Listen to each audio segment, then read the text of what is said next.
Hi hello welcome back to my YouTube channel. കുറച്ച് പതുക്കെ സംസാരിക്കരുത് കേട്ടോ. സമയം 5 മണിയാണ് രാവിലെ.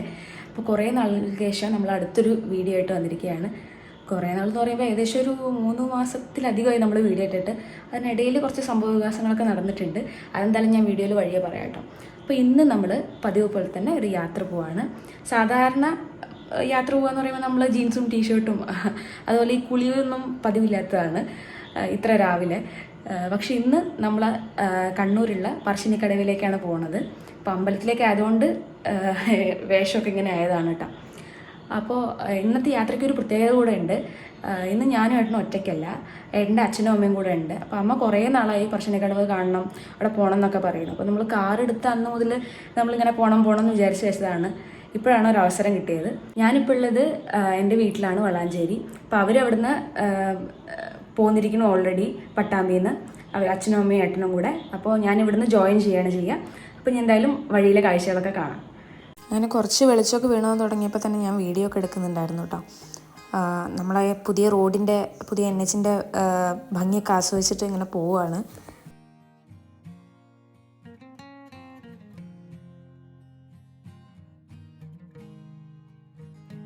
നല്ല രാവിലെ ആയതുകൊണ്ട് റോഡിലൊന്നും അധികം തിരക്കുണ്ടായിരുന്നില്ല. അതുകൊണ്ട് നമുക്ക് സുഖമായിട്ട് പോകാൻ പറ്റി. ഒരു വടകര വരെയൊക്കെ നമുക്കിത് ഇങ്ങനെ നല്ല റോഡ് കിട്ടിയിട്ടുണ്ടായിരുന്നു. അവിടെ നിന്ന് അങ്ങോട്ടാണ് ബാക്കി പണിയൊക്കെ നടക്കുന്നത്. അപ്പോൾ അങ്ങനെ പോകുന്ന വഴിക്ക് നമ്മൾ ഹോട്ടലിൽ കയറി ഭക്ഷണമൊക്കെ കഴിച്ചു. പിന്നെ ഇങ്ങനെ കഥകളൊക്കെ പറഞ്ഞിട്ട് പോവുകയാണ്. അപ്പോൾ എന്നാൽ ഈ ഗ്യാപ്പിൽ നമ്മുടെ ആ കഥ അങ്ങോട്ട് പറയാം. ഞാൻ നേരത്തെ പറഞ്ഞില്ലേ, ഏകദേശം 3 മാസത്തിലധികമായി ഞാനൊരു വീഡിയോ ഇട്ടിട്ട്. ഇടയിലുള്ള ഗ്യാപ്പ് ഇടയ്ക്കിടയ്ക്ക് വരാറുള്ളത് തന്നെയാണ്. പക്ഷേ ഇത്തവണ അതിലൊരു ചെറിയ വ്യത്യാസമുണ്ട്. കാരണം കഴിഞ്ഞ മാർച്ചിൽ, കറക്റ്റായിട്ട് പറഞ്ഞാൽ മാർച്ച് 19 എനിക്കൊരു ആക്സിഡൻ്റ് ഉണ്ടായി. അങ്ങനെ കൈയൊക്കെ ചെറുതായിട്ടൊന്ന് ഒടിഞ്ഞു. ഒരു സർജറി കഴിഞ്ഞിട്ട് റെസ്റ്റിലായിരുന്നു. അതുകൊണ്ട് തന്നെ നമുക്ക് എവിടെയും കാര്യമായിട്ട് പോകാനൊന്നും പറ്റിയിട്ടില്ല. പിന്നെ ഈ യാത്ര തന്നെ എനിക്ക് ആംസ്ലിംഗ് ഒക്കെ ഇട്ടിട്ടുണ്ടായിരുന്നു നേരത്തെ. അപ്പോൾ അത് ഊരി ഇപ്പോൾ കയ്യിന് വലിയൊരു കുഴപ്പമില്ല എന്ന് പറഞ്ഞപ്പോഴാണ് നമ്മളിങ്ങനെ ഒരു യാത്ര പ്ലാൻ ചെയ്തത്. അങ്ങനെ ഏകദേശം ഒരു 4-4.5 മണിക്കൂറത്തെ ഡ്രൈവിന് ശേഷം നമ്മളിതാ പറശ്ശിനിക്കടവ് എത്തിയിട്ടുണ്ട്. നമുക്ക് ഈ ഒരു പാലത്തിലൂടെ അങ്ങനെ പോകുമ്പോൾ ദൂരത അമ്പലമൊക്കെ കാണാൻ പറ്റും.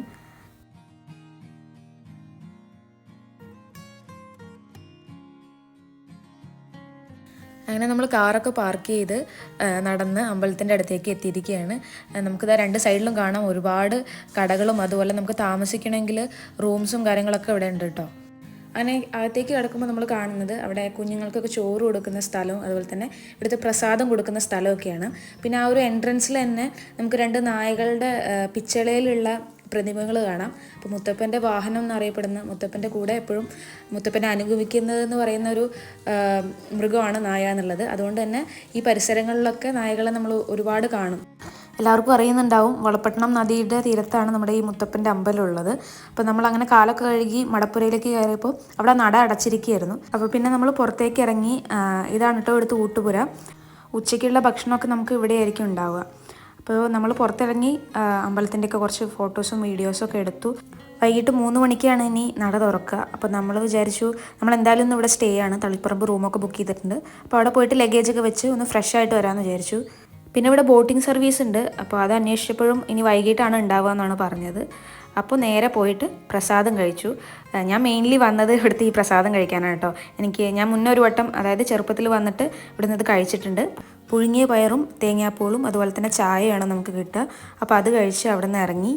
പിന്നെ നമ്മളവിടെ ഇങ്ങനെ നടന്ന കടകളിലൊക്കെ കയറി ഇറങ്ങി 1-2 സാധനങ്ങളൊക്കെ മേടിച്ചു. അങ്ങനെ അവിടുന്ന് നേരെ നമ്മൾ പോയത് പറശ്ശിനിക്കടവ് വന്നു കഴിഞ്ഞാൽ എല്ലാവരും, അതായത് അമ്പലത്തിൽ വന്നു കഴിഞ്ഞാൽ പിന്നെ നെക്സ്റ്റ് പോകുന്നത് സ്നേക്ക് പാർക്കിലേക്കാണ്. അപ്പം നമ്മളും ആ പതിവ് തെറ്റിച്ചില്ല, നമ്മളും നേരെ അങ്ങോട്ട് പോയി. സൂവും സ്നേക്ക് പാർക്കുമാണ് ഇവിടെ ഉള്ളത്. അപ്പോൾ നമ്മൾ ടിക്കറ്റൊക്കെ എടുത്തു. കഴിഞ്ഞ പ്രാവശ്യം വന്നപ്പോഴും ഞാനിവിടെ വന്നിട്ടുണ്ടായിരുന്നു. ഇത്തവണ മെയിനായിട്ട് അച്ഛനും അമ്മയ്ക്കും കാണാമല്ലോ എന്ന് വിചാരിച്ചിട്ടാണ് കയറിയത്. അങ്ങനെ ഒരുപാട് സംഭവമായിട്ടൊന്നുമില്ല. നമ്മൾ സാധാരണ സൂവിൽ കാണുന്ന പോലെ തന്നെ കുരങ്ങൻ, യമു, അതുപോലെ മുതല, അങ്ങനെ നോർമലി കാണുന്ന സംഭവങ്ങളൊക്കെ തന്നെ. പിന്നെ അതിന് പുറമെ ഇത് സ്നേക്ക് പാർക്കാണല്ലോ, അപ്പോൾ കുറച്ച് വിവിധ ഇനത്തിൽപ്പെട്ട പാമ്പുകളും കൂടെ ഉണ്ട്.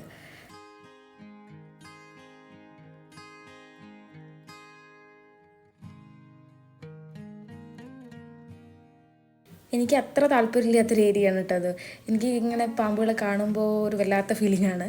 അതുകൊണ്ട് ഞാൻ ജസ്റ്റ് വീഡിയോയ്ക്ക് വേണ്ടിയിട്ട് കുറച്ച് ഷൂട്ട് ചെയ്തതേ ഉള്ളൂ. അധികം നേരമൊന്നും അവിടെ നോക്കി നിന്നിട്ടുണ്ടായിരുന്നില്ല.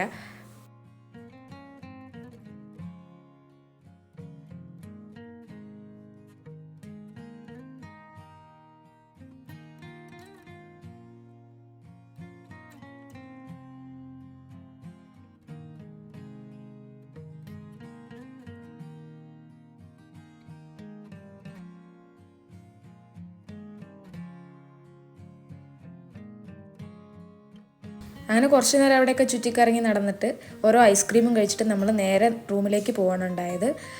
പിന്നെ ഒന്ന് ഫ്രഷായിട്ട് ഭക്ഷണവും കഴിച്ചിട്ടാണ് നമ്മൾ നേരെ വീണ്ടും അമ്പലത്തിലേക്ക് പോയത്.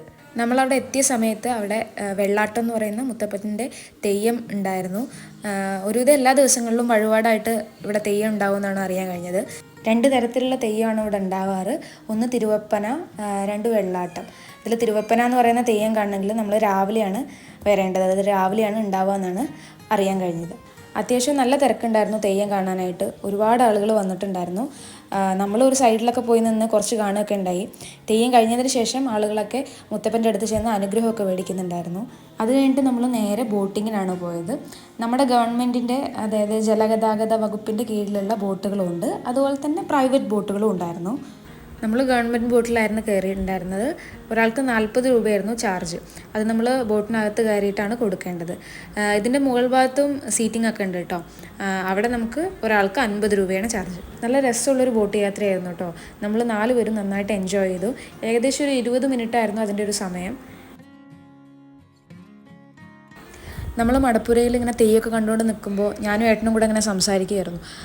അച്ഛനും ഏട്ടനും പൊതുവേ അങ്ങനെ അമ്പലങ്ങളിലൊന്നും പോവാറില്ല. അവർക്ക് അങ്ങനെ വിശ്വാസമുള്ള കൂട്ടത്തിലല്ല അവർ. അമ്മയും ഞാനും പോവാറുണ്ട്. പക്ഷെ മുത്തപ്പൻ്റെ അടുത്ത് നമുക്ക് വരുമ്പോഴുള്ള ഒരു എന്താ പറയുക, നമ്മുടെ മനസ്സിലൊരു സന്തോഷം തോന്നുന്നത് എന്താ വെച്ചാൽ, ഇവിടെ ഏത് മതത്തിൽ പെട്ട ആളുകൾക്കും വരാം, അവർക്ക് പ്രാർത്ഥിക്കാം. അതുപോലെ തന്നെ നമുക്ക് എന്ത് ഭക്ഷണം കഴിച്ചിട്ടും ഇവിടെ വന്ന് തൊഴാം. അതുപോലെ നമുക്ക് എന്ത് ഡ്രസ്സും, അങ്ങനെ ഒരു ഡ്രസ് കോഡ് അങ്ങനെയൊന്നുമില്ല. ഇവിടെ നമുക്ക് ഏത് വേഷത്തിൽ വന്നാലും നമുക്കിവിടെ അകത്ത് കയറി പ്രാർത്ഥിക്കാവുന്നതാണ്. അപ്പോൾ അതൊക്കെ ഒരു അടിപൊളി കാര്യമായിട്ടാണ് എനിക്ക് തോന്നുന്നത്. കാരണം ദൈവത്തിന് നമുക്ക് പ്രാർത്ഥിക്കാൻ അങ്ങനെ നിബന്ധനകളൊന്നും ഉണ്ടെന്ന് എനിക്ക് തോന്നുന്നില്ല. അങ്ങനെ ബോട്ടിംഗ് ഒക്കെ കഴിഞ്ഞിട്ട് നമ്മൾ അവിടെ തൊട്ടടുത്തുള്ളൊരു ഫ്ലോട്ടിംഗ് റെസ്റ്റോറൻറ്റിലേക്കാണ് പോയത്. ഇത് അധികമൊന്നും ആയിട്ടില്ല എന്ന് തോന്നുന്നു, ഉദ്ഘാടനമൊക്കെ കഴിഞ്ഞിട്ട്. എന്തായാലും നമ്മളവിടെ പോയി ഒരു ചായയൊക്കെ കുടിച്ചു, ചെറുതായിട്ട് സ്നാക്സൊക്കെ കഴിച്ചു. പിന്നെ നമ്മൾ അവിടെ നിന്ന് ഇറങ്ങിയിട്ട് നേരെ പോയത് ചൂട്ടാട് ബീച്ചിലേക്കാണ്. ശരിക്കും പറഞ്ഞാൽ നമ്മൾ ഗൂഗിൾ മാപ്പിൽ ഒരു ബീച്ച്, നമുക്ക് അടുത്തുള്ളൊരു ബീച്ച് നോക്കിയിട്ട് അങ്ങനെ മാപ്പ് ഇട്ടതാണ്. അപ്പോൾ അതിൽ Ezhimala beach, Ezhimala view point എന്നൊക്കെ കണ്ടിട്ടാണ് നമ്മൾ മാപ്പ് ഇട്ടത്. പക്ഷേ നമ്മൾ പോകുന്ന വഴിക്കാണ് ഈ ഒരു ബീച്ച് കണ്ടത്. അപ്പോൾ നമ്മൾ നേരെ അവിടെ ഇറങ്ങുമായിരുന്നു. ഇവിടെ ഒരു പാർക്കൊക്കെ ഉണ്ട് കേട്ടോ കുട്ടികൾക്ക് കളിക്കാനായിട്ട്. അതുകൊണ്ട് തന്നെ ഇവിടെ ടിക്കറ്റ് വെച്ചിട്ടാണ് അവർ ബീച്ചിലേക്ക് കടത്തി വിടുന്നത്. 50 രൂപയാണ് ഒരാൾക്ക് ടിക്കറ്റ് ചാർജ് ആയത്. അതുപോലെ തന്നെ പാർക്കിംഗ് ഫീ ഉണ്ടായിരുന്നു കേട്ടോ. കണ്ണൂർ വരുമ്പോൾ എനിക്ക് ആഗ്രഹം ഉണ്ടായിരുന്നത് മുഴുപ്പിലങ്ങാട് ബീച്ചിൽ പോകാനായിട്ടായിരുന്നു കേട്ടോ. അവിടെ ധർമ്മടം തുരുത്ത് അതൊക്കെ കാണാനായിട്ട് ആഗ്രഹം ഉണ്ടായിരുന്നു. മാത്രമല്ല അത് ഡ്രൈവിംഗ് ബീച്ചാണല്ലോ, അപ്പോൾ അതൊന്ന് എക്സ്പീരിയൻസ് ചെയ്യാമെന്നൊക്കെ വിചാരിച്ചു. പക്ഷേ നമ്മൾ നിൽക്കുന്ന സ്ഥലത്തു നിന്ന് കുറച്ചധികം ദൂരം അങ്ങോട്ടുള്ളതുകൊണ്ട്, മാത്രമല്ല ചെറിയ മഴയൊക്കെ പെയ്യുന്നുണ്ടായിരുന്നു. പിന്നെ കുറച്ച് വൈകിട്ട് ഇരുട്ടാവാറായിട്ടുണ്ടായിരുന്നു. ആ ടൈമിലാണ് നമ്മൾ ബീച്ചിലേക്ക് പോയത്. അപ്പോൾ എന്തായാലും അടുത്തുള്ളൊരു ബീച്ച് തന്നെ ആയിക്കോട്ടെ എന്ന് വിചാരിച്ചിട്ടാണ് ഇങ്ങോട്ട് വന്നത്. ഏകദേശം സൺസെറ്റിൻ്റെ ടൈം കഴിയാറായപ്പോഴാണ് നമ്മൾ അവിടെ എത്തിയത്. മാത്രമല്ല മഴയൊക്കെ ഉള്ളതുകൊണ്ട് ഫുള്ള് കാർമേഘങ്ങൾ മൂടി നിൽക്കുമായിരുന്നു. അതുകൊണ്ട് നമുക്ക് ആ ഒരു വ്യൂ ഒന്നും കാണാൻ സാധിച്ചില്ല.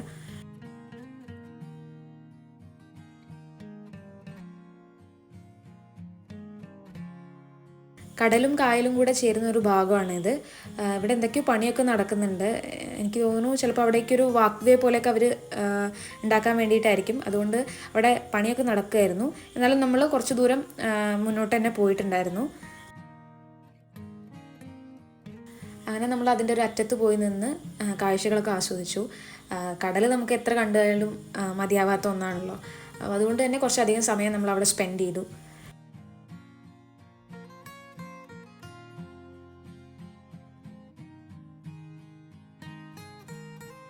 അമ്മ അങ്ങോട്ട് പോകുമ്പോഴേ ഈ ഊഞ്ഞാലിലൊരു കണ്ണ് വെച്ചിട്ടുണ്ടായിരുന്നു. അമ്മയ്ക്ക് ഊഞ്ഞാലിലൊക്കെ ഇരിക്കാനും ആടാനൊക്കെ ഭയങ്കര ഇഷ്ടമുള്ള കൂട്ടത്തിലാണ്. അപ്പോൾ ചാടി കയറി അതിൽ പോയി ഇരുന്നു. അച്ഛനിങ്ങനെ ഊഞ്ഞാൽ ആട്ടി കൊടുക്കുന്നൊക്കെ ഉണ്ടായിരുന്നു. അപ്പോൾ അത് കണ്ടപ്പോൾ ഞാൻ ജസ്റ്റ് വെറുതെ ഒരു വീഡിയോ എടുത്തതാണ്. അങ്ങനെ എപ്പോഴത്തെയും പോലെ ഒരു ഉപ്പിലിട്ട പൈനാപ്പിളൊക്കെ കഴിച്ചിട്ട് നമ്മളിവിടുന്ന് ഇറങ്ങി. അപ്പോൾ ഈ ഒരു വ്ളോഗ് ഇതോടുകൂടിയിട്ട് എൻഡ് ചെയ്യാണ്. നമ്മൾ അടുത്ത ദിവസം വയനാടാണ് പോകുന്നത്. അപ്പോൾ അതിൻ്റെ വീഡിയോ സെപ്പറേറ്റ് ആയിട്ട് ചെയ്യാം. അപ്പോൾ വീഡിയോ ഇഷ്ടപ്പെട്ടാൽ please do like, share and subscribe. Thank you for watching.